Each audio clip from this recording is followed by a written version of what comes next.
Good morning बच्चों। आज अपना लेसन है लेसन नंबर 18 उपभोक्ता एवं विधिक जागरूकता तथा सूचना का अधिकार।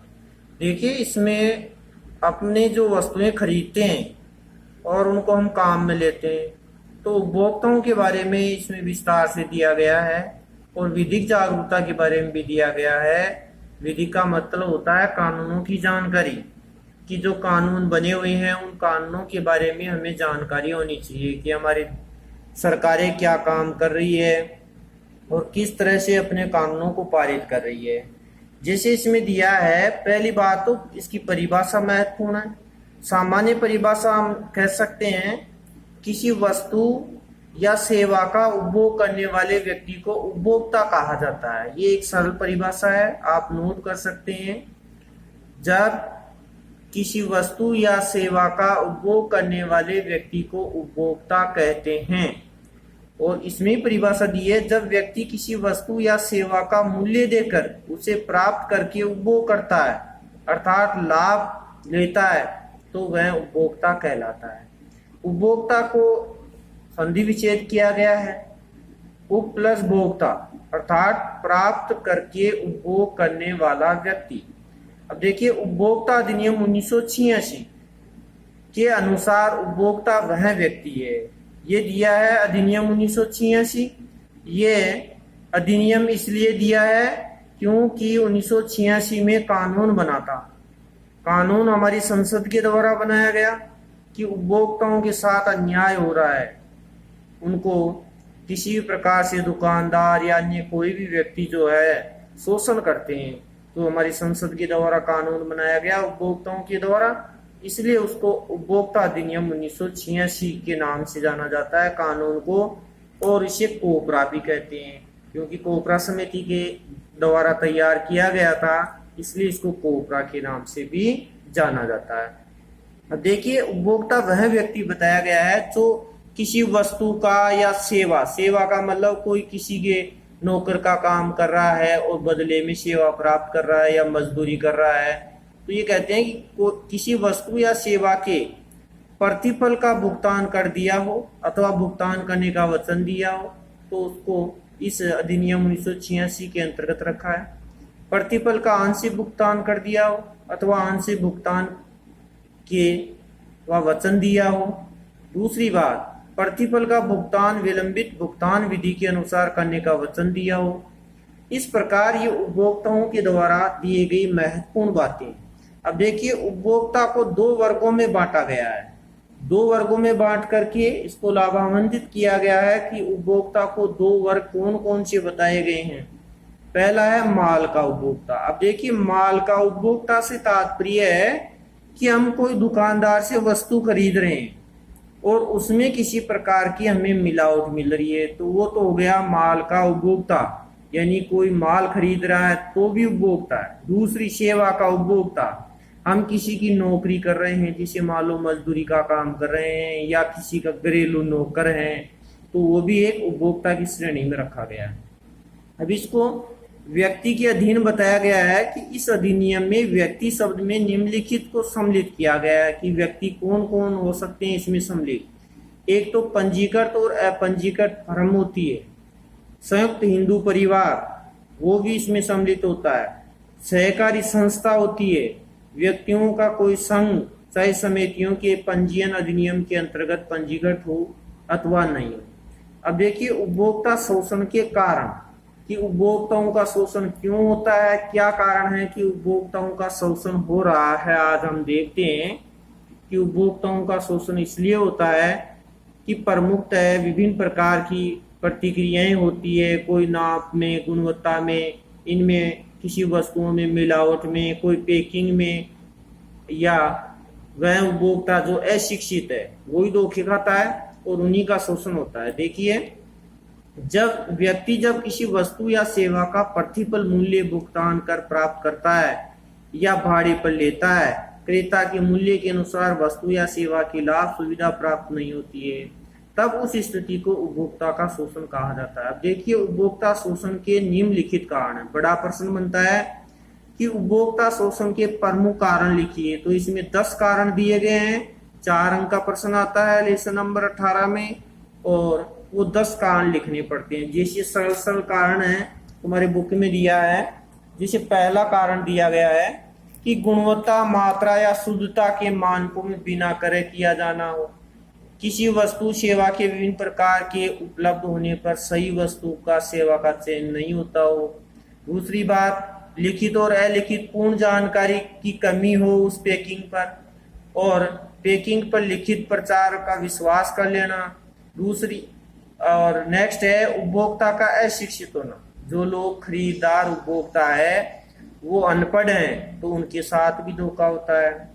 छठवीं बात बताई है कि कोई भी वस्तु या सेवा खरीदी गई है तो भुगतान की रसीद न ली हो, कोई भी केस या बिल या क्रय संविदा प्राप्त नहीं करता है तो उसके साथ भी धोखा हो जाता है।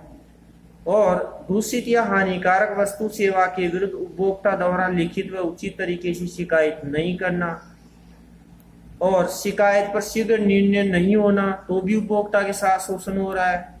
नवी बात बताई है उपभोक्ता का संगठित नहीं होना, क्योंकि उपभोक्ता संगठित होकर के इन कार्यों के विरुद्ध नहीं होते हैं। और अंतिम कारण बताया है सरकार पर पूंजीपतियों, उद्योगपतियों का प्रभाव होना, कि सरकार बड़े बड़े उद्योगपतियों में सम्मिलित हो जाती है ताकि किसी प्रकार सरकार इनके कार्यों को नहीं सुने।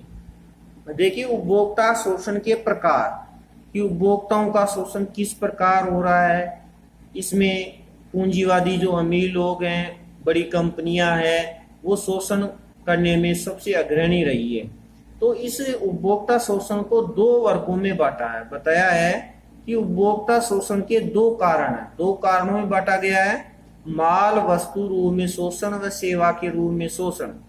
जैसे कोई माल या वस्तु खरीद रहे हैं तो उसमें शोषण होना, या सेवा के रूप में, सेवा का मतलब है जैसे कोई मजदूरी कर रहा है या घर का नौकर है, उस नौकर से काम करवा ले और पैसे नहीं दे तो वो सेवा के रूप में शोषण हुआ।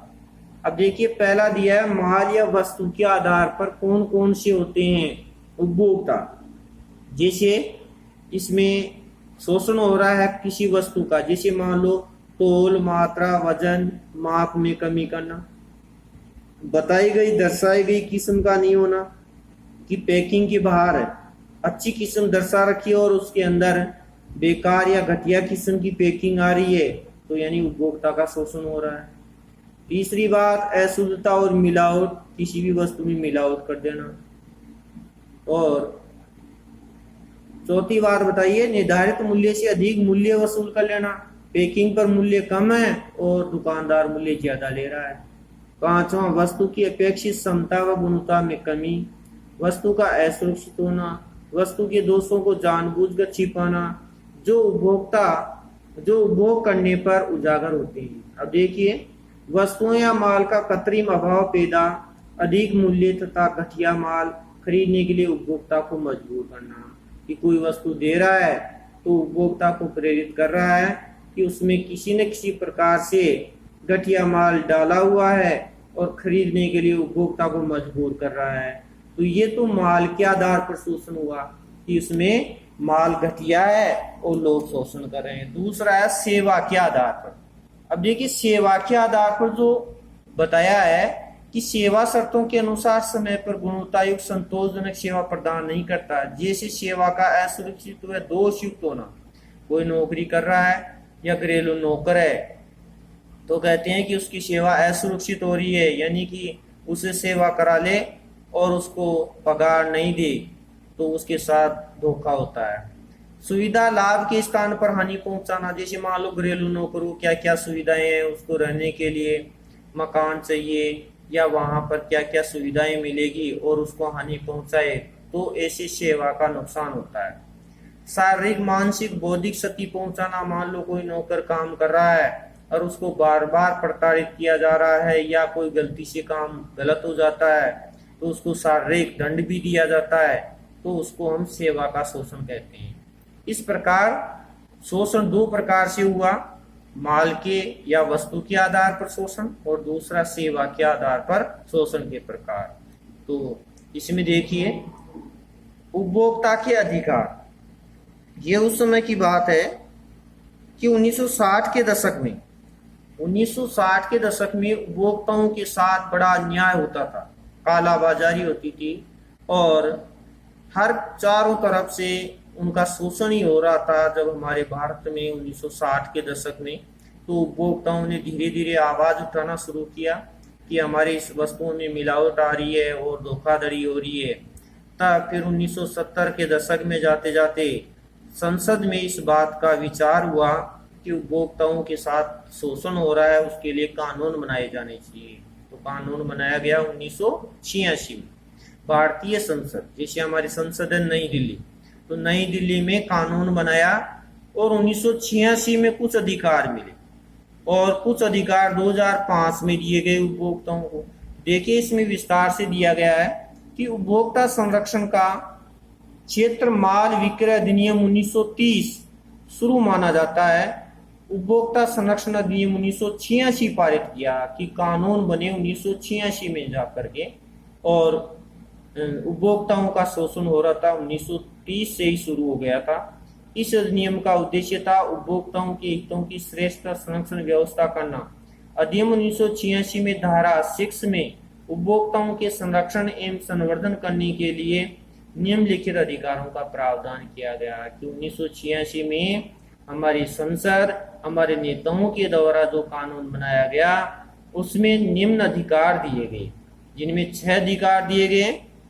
इन 6 अधिकारों में जो सूचना पाने का अधिकार है वो 2005 में मिला, बाकी सब 1986 में मिल गए थे। तो देखिए पहला दिया है परिसंकट में माल के विरुद्ध संरक्षण का अधिकार। ये उस बात के लिए कह रहा है कि जैसे मान लो हम कोई वस्तु, माल या सेवा खरीद रहे हैं तो अपने जीवन की संपत्ति के लिए संकट पैदा न हो। उदाहरण के लिए जैसे मान लो अपमिश्रित खाद्य पदार्थ जीवन के लिए खतरनाक होते हैं, चाहे खाने लायक हो या किसी प्रकार का हम भवन बना रहे हो। जैसे मान लो भवन बनाते समय अगर सीमेंट में किसी दूसरी वस्तु की मिलावट है तो कहते हैं कमजोर सीमेंट संपत्ति व जीवन के लिए खतरनाक होती है। तो ये पहला अधिकार है कि परिसंकट में माल के विरुद्ध संरक्षण का अधिकार है। अगर उपभोक्ता कोई माल खरीद रहा है और उसके जीवन को संकट है तो उसके लिए न्याय सरकार दिलाएगी, हमारा कानून दिलाएगा। अब दूसरा अधिकार दिया है सूचित किए जाने का या सूचना का अधिकार। देखिए सूचना का अधिकार, जिसको हम सूचना पाने का अधिकार भी कहते हैं, ये हमारे को 2005 में मिला। सूचना का अधिकार या सूचना पाने का अधिकार, इसे RTI भी कहते हैं। RTI, right to information. R का मतलब राइट, T का मतलब टू, तो RTI, I का मतलब इंफॉर्मेशन, तो RTI, राइट टू इंफॉर्मेशन, सूचना पाने का अधिकार, कि हम कोई भी सूचना पा सकते हैं। उपभोक्ता जो माल या वस्तु क्रय करता है उसके गुण के बारे में, शुद्धता, मानक और मूल्यों के बारे में उत्पादक विक्रेता से सूचना लेने का अधिकार है कि यह वस्तु किस प्रकार बनाई गई है, क्या है इसमें, सारी सूचनाओं के बारे में जानकारी प्राप्त कर सकता है। तो ये दूसरा अधिकार हुआ। तीसरा है विभिन्न प्रकार की वस्तुएं या माल विभिन्न प्रतिस्पर्धी मूल्यों पर पाने का अधिकार। इसमें दिया है कि हमारे उपभोक्ताओं के लाभ के लिए सरकार और प्राधिकारियों द्वारा विभिन्न प्रकार के मालों या वस्तुओं की आपूर्ति विभिन्न प्रकार मूल्यों पर बाजार में प्रस्तुत कराई जाती है, ताकि उपभोक्ता अपनी पसंद या माल क्रय कर सके और एकाधिकार समाप्त कर सके। जैसे मान लो हमें 3 टीवी देख रहे हैं या हमें 3 टीवी दुकान पर खरीदने के लिए जाते हैं, तो तीनों टीवी में से आपको जो पसंद आए टीवी उसी को हम खरीद सकते हैं। दुकानदार हमें फोर्स नहीं कर सकता कि आपको यही टीवी मिलेगा, वो नहीं मिलेगा। तो ये कहने का मतलब ये हो गया कि किसी भी प्रकार की वस्तु या चुनने का अधिकार, कि हम पसंद करने का अधिकार है। कोई वस्तु खरीद रहे हैं और वो एक ही प्राइस की 3 वस्तुएं पड़ी है, तो हमें जो पसंद आएगी वही वस्तु खरीदेंगे, क्योंकि हमें चुनाव करने का अधिकार है या पसंद करने का अधिकार है। नेक्स्ट दिए चौथा, उचित फॉर्मों के समक्ष ध्यान पाने का अधिकार। ये हमारे राष्ट्रीय परिषद को उपभोक्ताओं को यह आश्वासन दिए जाने का उत्तरदायित्व दिया गया है कि उन्हें उचित फोरमों के समक्ष सुनवाई का अधिकार है। उचित फोरमों का मतलब है कि हमारी उपभोक्ता की रक्षा के लिए 3 प्रकार की अदालतें रखी गई है या न्यायालय रखे गए हैं, जिनको हम कहते हैं राष्ट्रीय उपभोक्ता न्यायालय, राज्य उपभोक्ता न्यायालय और जिला उपभोक्ता न्यायालय। तो जितने का धोखा हुआ, कितने रुपए का, उस हिसाब से हमें किस न्यायालय में जाना है, तो हम अपने अधिकार पाने का रखते हैं कि किस न्यायालय में हमारा न्याय की सुनवाई होगी। ऐसे फोरमों से उपभोक्ता को ध्यान विचार मिलेगा। उचित परितोष फोरमों द्वारा उसकी समस्या पर सम्यक विचार किया जाएगा। फिर है अनैतिक शोषण के विरुद्ध परितोष प्राप्त करने का अधिकार। कहते हैं कि उपभोक्ता संरक्षण अधिनियम की धारा 36 में उपभोक्ताओं को अवरोध या अनुचित व्यापारिक व्यवहार या अनैतिक शोषण के विरुद्ध परितोष प्राप्त करने का अधिकार दिया गया है कि हमें किसी प्रकार से अनैतिक बातें की गई है किसी भी उपभोक्ता के द्वारा, तो हम उनका विचार विमर्श कर सकते हैं। अगर अनैतिक बातें नहीं की गई है तो हमें कोई भी मुआवजा नहीं मिलेगा, और अगर अनैतिक बातें की गई है तो हमें सरकार के द्वारा, कानून के द्वारा हमें पारितोष भी मिल सकता है, धन भी मिल सकता है। फिर दिया गया छठा अधिकार देखिए, उपभोक्ता शिक्षा पाने का अधिकार। अब एक साधारण सी बात है, उपभोक्ता शिक्षा हम जानते हैं, जैसे मान लो कोई वस्तु खरीदना चाहते हैं और वस्तु खरीदने के लिए हम देखते हैं, जैसे मान लो पंखा या टीवी या फ्रिज, उसके साथ एक विवरणिका आती है और वो हमें उसके बारे में सारी संचालन के बारे में विधि होती है, चलाने की विधि। तो वो जो साथ में विवरण पुस्तिका आती है वो हमारे अधिकार के द्वारा ही आती है कि हमें किसी भी प्रकार से किसी वस्तु को चलाने की या उसको किस प्रकार यूज में लेंगे, उपयोग में लेंगे, उसकी सारी विधि का अधिकार है। तो इसीलिए इसमें दिया है, देखो, राष्ट्रीय उपभोक्ता परिषद, यानी राष्ट्रीय उपभोक्ता परिषद, मैंने 3 फोरम बताए कि हमारे उपभोक्ता की 3 अदालतें होती है, राष्ट्रीय उपभोक्ता अदालत, राज्य उपभोक्ता अदालत और जिला स्तरीय उपभोक्ता अदालत। तो हमारी राष्ट्रीय स्तर की न्यायालय के द्वारा हमें दायित्व दिया गया है कि उपभोक्ताओं को संरक्षण अधिनियम के अंतर्गत उनके उपचारों के प्रति उचित शिक्षा उपलब्ध कराएं। एक बार लोगों को यदि उनके अधिकारों का बोध कर दिया जाए तो वे विनिर्माता और व्यापारियों के द्वारा शोषण के विरुद्ध अपने आप को शक्तिशाली महसूस कर सकते हैं। तो इस प्रकार उपभोक्ता शिक्षा पाने का अधिकार हमें मिला है, जिसके कारण हमें किसी न किसी प्रकार से कोई वस्तु खरीद रहे हैं तो उसके साथ एक विवरणिका आती है, उसको संचालन करने की या उपयोग करने की। वो इसीलिए आती है क्योंकि हमें उपभोक्ता अधिनियम 1986 के द्वारा किसी भी प्रकार की शिक्षा पाने का अधिकार है। अब देखिए नेक्स्ट दिया है उपभोक्ता के कर्तव्य। ये तो थे अधिकार। अब उपभोक्ता जो किसी वस्तु या सेवा का उपभोग कर रहा है, उस उपभोक्ता के क्या क्या कर्तव्य हैं कि उसको हानि नहीं हो। प्रमुख कर्तव्यों में बताया गया है कि क्रय की गई वस्तु या कोई सेवा या मूल्य की भुगतान की रसीद लेना जरूरी है। कोई भी केस, बिल या क्रय की गई वस्तु की रसीद लेना अनिवार्य है। दूसरी बात, लिखित और अलिखित पूर्ण जानकारी प्राप्त करें पहले वस्तु खरीदने से पहले। तीसरी बात, वस्तुओं के श्रेणीकरण का और गुणवत्ता के चिन्हों जैसे ISI, प्रमुखतः लोहे के या लोहे की बनी वस्तुओं पर आता है ISI, या बिजली के उपकरणों पर आता है ISI। AG एगमार्क खाद्य की वस्तुओं पर, ISO FPO ये खाद्य की वस्तुओं पर, ECO यानी पर्यावरण से संबंधित आदि पर पूरा ध्यान दिया जाता है और हमें ध्यान रखना चाहिए। ये है उपभोक्ता के कर्तव्य। चौथी बात बता रहा है कि कोई भी वस्तु या सेवा में दोष पाया जाता है तो विक्रेता को तुरंत सूचना कर हानि की क्षतिपूर्ति की मांग कर सकता है। 5वीं कर्तव्य, अपनी शिकायत की पुष्टि में दस्तावेज व प्रमाण जुटाए। कि हमें मान लो शिकायत करनी है, अपनी वस्तु के साथ धोखा हुआ है, तो उसके लिए हमें दस्तावेज जुटाने पड़ते हैं कि जैसे मान लो रसीद बुक है कि नहीं है, आपको लिखित जानकारी दी या नहीं दी, इन सब बातों के दस्तावेज। छठा कर्तव्य है विनिर्माता, जो बना रहा है कंपनी या उद्योग। विक्रेता यदि उपभोक्ता की शिकायत पर ध्यान नहीं देता है तो अविलंब उपभोक्ता न्यायालय, राज्य सरकार, संगठन या मंच के संपर्क स्थापित कर सकता है।